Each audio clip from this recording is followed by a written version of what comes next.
Hello family, good afternoon. You are welcome to my YouTube channel, The Explicit Tutorials. Please, as you are watching this video, endeavor to subscribe, like, share and comment. Now, the next topic we are going to be treating, or the topic we are going to be discussing today is organogenesis. What is the meaning of organogenesis? It is a process whereby the ectoderm, all right, the mesoderm and the endoderm, which are called what? Primary germ layers, formed from gastrulation, give rise to what? Internal organs. So the process whereby the ectoderm and the mesoderm and the endoderm formed during gastrulation to produce internal organs is called what? Organogenesis. Genesis is just like beginning, all right? The process by internal organs are produced by the ectoderm, the mesoderm, and the endoderm is called what? Gastrulation. It is very important. And of course, these three layers are called what? Primary germ layers. Now we have established, or we have understood the meaning of what? Organogenesis. Now the next part we are going to be discussing are one, the various derivatives of the ectoderm, and of course the various organs that these layers produce. So let's check the various organs. The first one I have here is what? The ectoderm. All right, the ectoderm being the outermost layer of the skin, and it happens to be one of the germ, or one of the primary germ layers. Now, what do you think, or what are the parts of the body do you think the ectoderm produces? Listen and watch. The ectoderm, okay, give rise to the epidermis. Oh God, give rise to the epidermis, and of course, the epidermis is what? The first layer of the skin. So I call it what? The skin surface. Now, inside the epidermis, you have some glands, all right? You have hair, all right? You have nails, and you have a mouth epithelium. You have olfactory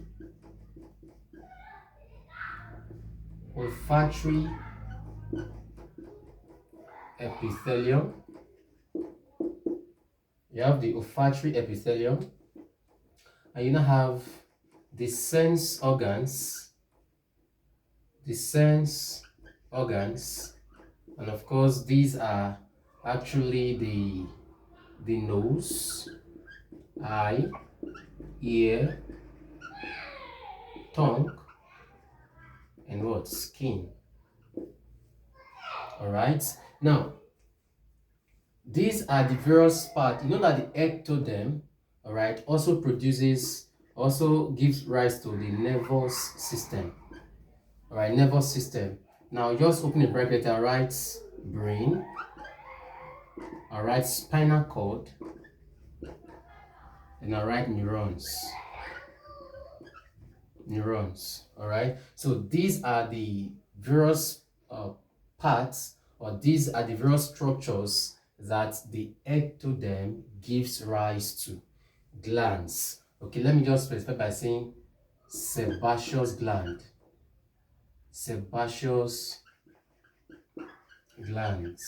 Of course, these glands produce what? Sebum, which is an oily substance. Sebum, that is what? The ectoderm. Now, number two, we have the mesoderm. The mesoderm gives rise to bones, all right, skeleton,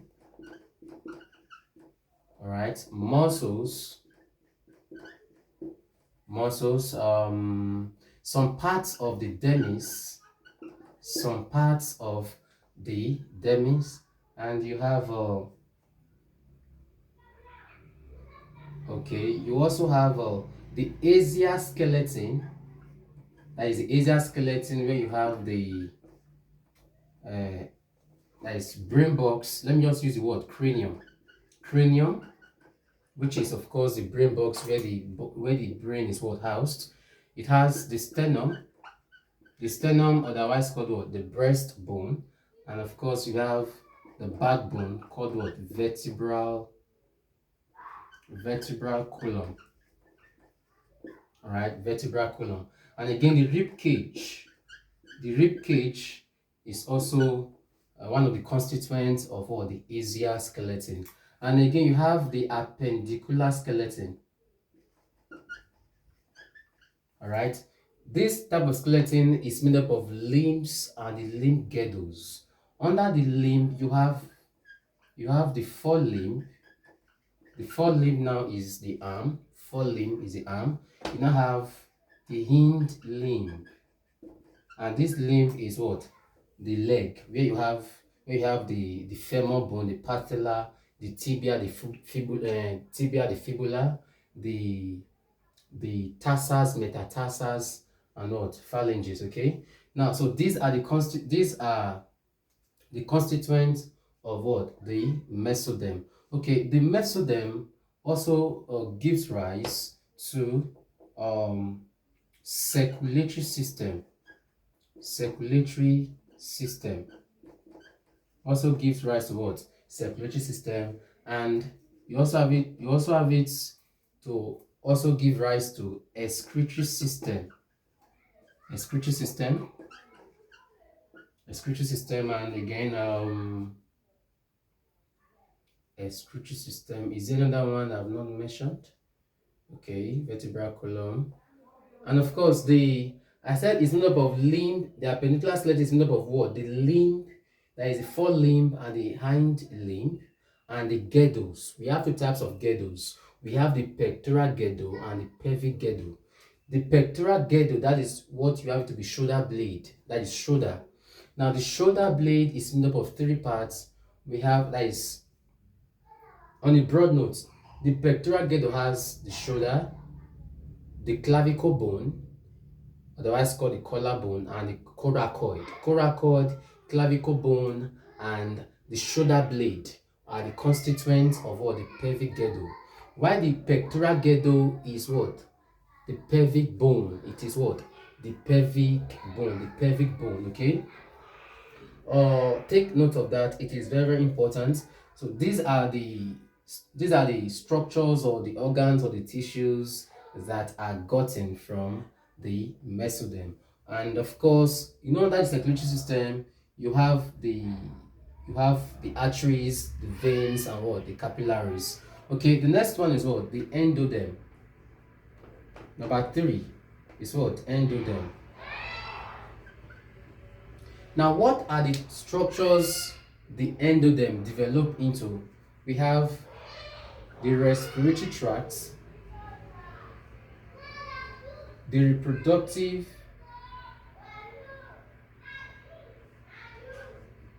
the digestive tracts, reproductive tracts, and you also have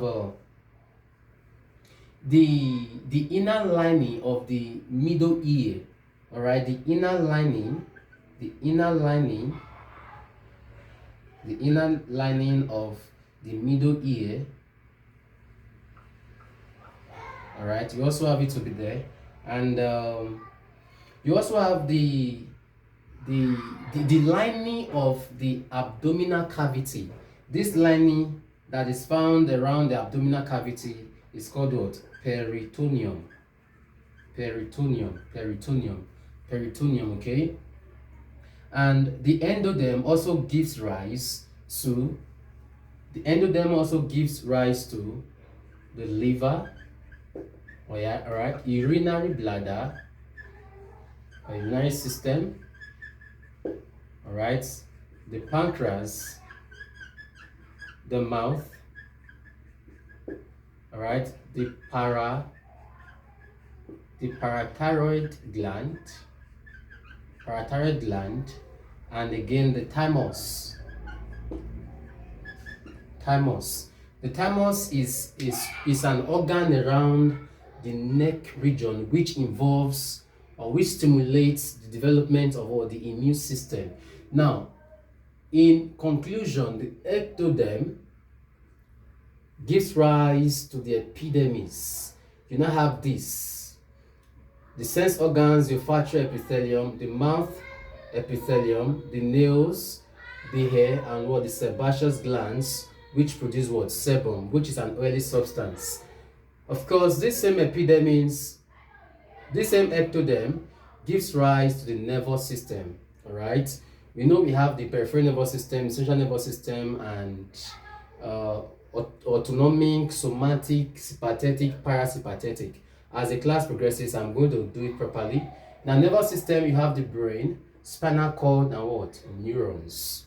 Under the sense organs, you have the nose, ear, that is ear, eye, tongue, and skin. Then the mesoderm, you now have the mesoderm. The mesoderm gives rise to bones, muscular system, and skeletal system. And you now have the exoskeleton. The exoskeleton comprises the cranium, which is the brain box, the sternum, which is the breastbone, the vertebral column, which is the backbone, and the rib cage. Okay, you now have the appendicular skeleton, which is made up of the limbs, which could be the forelimb, that is the hand, and the hind limb, and the leg.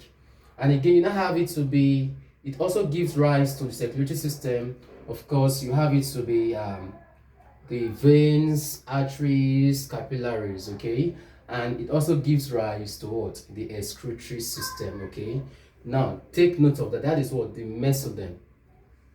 The innermost layer, called the endoderm, gives rise to the respiratory tracts, digestive tracts, reproductive system, which are the ovaries and testes. That is the inner lining of the middle ear. The inner lining of the middle ear is made up of that is endoderm. You have the peritoneum. The peritoneum is the lining that covers the hip bone or the abdominal cavity. That is peritoneum. That is the pelvic girdle. Now, it also gives rise to the parathyroid gland. Of course, the parathyroid gland is just found around the thyroid gland in the neck region. This endoderm also gives rise to the liver, urinary system, the pancreas. The pancreas produces pancreatic juice, all right? And the pancreas, of course, produces two hormones, insulin and glucagon. The pancreas in the duodenum of the small intestine also produces an enzyme called thrombokinase, which converts trypsin into trypsin. So we don't need that right now. The endoderm also gives rise to the mouth and thymus. The thymus, I said, is the region around the neck region that actually stimulates the development of the immune system. So these are the three germ layers. Past question. They said enumerate the organs or the layers or the tissues from the endoderm. These are the various entities that the endoderm gives rise to. It is very, very important. So these are what you have. Now, on a broad note, I want to categorize ectoderm. Ectoderm is very, very broad. So this is the first part you have to note. They may ask us to exclusively classify the three germ layers. So you are expected to write ectoderm, you write this, mesoderm, you write this, and endoderm, you are expected to write this and this. Very, very important. Now, let me categorize completely the ectoderm. Then after that, we'll call it a day. Then in our subsequent classes, we'll be treating organogenesis of the epidermis, central nervous system, the ear, so on and so forth. All right, so I'll rub it off now. I believe you have written everything down, or if you know you cannot write, you can keep playing the video over and over again for a better understanding. So I'll rub off this other part and leave ectoderm. The ectoderm is actually broad. It's very, very broad. They may actually ask us to completely or exclusively classify the ectoderm. So this is what we are expected to do. Now, okay, how do I put it now? How do I do it? Okay, you have ectoderm. The ectoderm has 3 divisions. I don't know if this space will be enough. All right, the ectoderm has 3 divisions. The first division is actually the epidermis, which is the surface of the skin, and the second division is called what? Neural crest, and the third division is called what? The third division is called neural tube. Neural tube. Okay, let me bring this down. Let me break it down.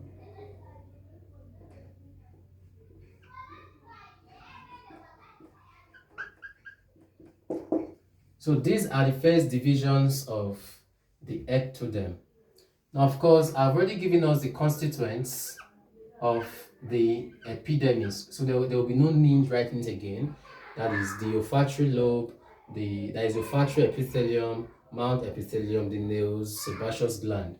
But I'm going to be writing one out. I'll write out only the mouth epithelium. All right. So under this neural crest, you have other examples like the peripheral nervous system. Neural crest has peripheral nervous system. All right. It has the adrenal. It has the medulla. It has the facial cartilage. All right, and this also has the what's it called now? The dentine of the tooth. So these are the constituents of the neural crest. Then under the mouth epithelium, you have the anterior pituitary gland. All right, you have the tooth enamel. That is the tooth enamel. Then under the peripheral nervous system, all right, you have the squamous cell. All right, you have the neuroglial cells. And you have the sympathetic